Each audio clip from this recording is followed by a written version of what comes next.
وَيَخَافُونَ رَبَّهُم مِّن فَوْقِهِمْ، یہ لوگ ڈرتے ہیں اپنے رب سے جو ان سے اوپر ہے.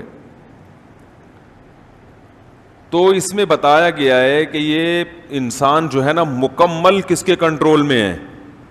اللہ کے کنٹرول میں. اس سے یہ بھی پتہ چلتا ہے کہ بعض لوگ اس میں بڑا غلو کرتے ہیں کہ جس نے یہ کہہ دیا کہ اللہ عرش پر ہے، آسمان پر ہے، تو گویا مکان لازم آ گیا تو وہ گمراہ ہو گیا. قرآن خود جگہ جگہ کہہ رہا ہے بھلا اس سے تم ڈرتے نہیں ہو جو آسمان میں ہے. تو جو اللہ کا مطلب ہے وہی ہمارا مطلب ہے. کوئی آپ سے پوچھے نا کہ تم جب کہتے ہو اللہ آسمان پہ عرش پہ ہے تو یہ تو اللہ کے لیے جہت لازم آ رہی ہے، مکان لازم آ رہا ہے، تو آپ کہو نہیں لازم آ رہا. وہ کہ کیوں لازم نہیں آ رہا؟ کہو جب اللہ اپنے بارے میں کہتا ہے کہ میں آسمان میں ہوں، تو جب اللہ کے کہنے سے لازم نہیں آ رہا تو ہمارے کہنے سے بھی لازم نہیں آ رہا. تو پھر ممکن ہے وہ آپ سے سوال کریں، آپ سے یہ پوچھیں کہ جب آپ نے کہہ دیا کہ وہ ادھر ہے اوپر ہے تو جہت ہو گئی، تو آپ کہیں بھائی نہیں ہوئی. کہیں کیوں نہیں ہوئی؟ کہیں جب اللہ کے کہنے سے اگر ہو رہی ہے تو پھر ہمارے کہنے سے بھی ہو رہی ہے، اللہ کے کہنے سے نہیں ہو رہی تو ہمارے کہنے سے بھی نہیں ہو رہی. تو اللہ اعلم بمرادہ، اللہ نے اپنے بارے میں ہمیں جو بتایا ہے اس کی پوری حقیقت اللہ ہی جانتا ہے. ہم تو وہ الفاظ استعمال کریں گے جو اللہ نے اپنے لیے استعمال کیے. جو اللہ نے اپنے لیے الفاظ استعمال کیے وہ یہی کہ الرحمن علی العرش استوى، رحمان عرش پر مستوی ہے. عرش تخت کو کہتے ہیں. اللہ کا ایک تخت ہے، اس کی حقیقت ہمیں معلوم نہیں ہے، بس وہ ہے کیسا ہے. اور من فی السماء، آسمانوں میں ہے. اسی طرح حدیث میں آتا ہے کہ ایک باندی نبی کے پاس آئی، آپ نے پوچھا این اللہ، اللہ کہاں ہے؟ اس باندی نے کہا فی السماء، آسمانوں میں ہے. آپ نے فرمایا کہ اس کو آزاد کر دو. صحابی کو حکم دیا کہ اس کو آزاد کر دو.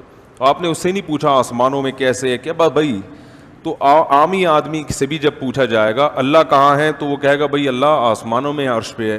کیسے ہے، کیا ہے، ہمیں نہیں پتا. البتہ قرآن میں کچھ دوسری آیتیں ہیں جن میں آتا ہے وَهُوَ مَعَكُمْ أَيْنَمَا كُنْتُمْ، تم جہاں بھی ہو وہ تمہارے ساتھ ہے. یہ بھی ہے قرآن میں.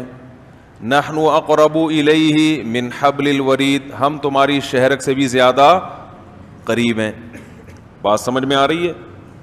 تو دیکھیں کسی بھی کلام کو نا سمجھنے کے لیے یہ ضروری ہے کہ اس زبان میں اس قسم کے کلام کا کیا مطلب لیا جاتا ہے. تو جب بھی ہم کسی سے بات کرتے ہیں، اردو میں بھی جو اصول ہیں وہی عربی میں ہیں اس معاملے میں. جب آپ کسی کی مدد کا وعدہ کرتے ہیں اور بتاتے ہیں کہ میری مدد ہر وقت تمہارے ساتھ رہے گی، تو آپ اس کے لیے کیا الفاظ استعمال کرتے ہیں کہ بھئی تم جہاں ہو میں تمہارے ساتھ ہوں. یعنی تم پہ نظر رکھے ہوئے ہوں اور تمہاری مدد کے لیے ہر وقت تیار ہوں. تو یہاں مطلب یہ ہوتا ہے کہ علم کے لحاظ سے بھی تمہارے ساتھ ہوں، یعنی مجھے پتا ہوگا تم کیا کر رہے ہو، نظر رکھی ہوئی ہے میں نے. اور قدرت کے لحاظ سے بھی تمہارے ساتھ. قدرت کا مطلب کہ تمہاری مدد پر میں قدرت رکھتا ہوں. تم یہ نہ سمجھو کہ مجھے قدرت ہی نہیں ہے، تو میں ہر وقت تمہاری مدد کر سکتا ہوں. تو عربی میں بھی، چونکہ عربی بھی ایک زبان ہے، تو قرآن جب عربی میں نازل ہوا تو قرآن کا بھی وہی مطلب لیا جائے گا جو عربی زبان میں مطلب لیا جاتا ہے.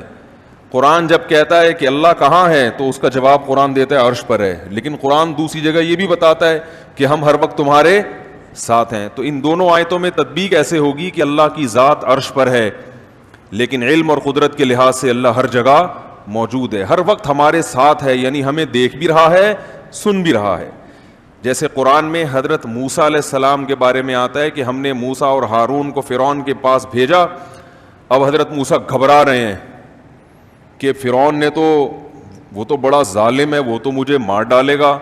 تو اللہ نے فرمایا اننی معکما اسمع و ارا، اے موسیٰ اور ہارون گھبراؤ نہیں، میں تم دونوں کے ساتھ ہوں، سب کچھ سن بھی رہا ہوں اور دیکھ بھی رہا ہوں. تو یہ اللہ نے بتا دیا کہ اللہ کے انسان کے ساتھ ہونے کا مطلب کیا ہے. سمجھ میں آ رہی ہے بات؟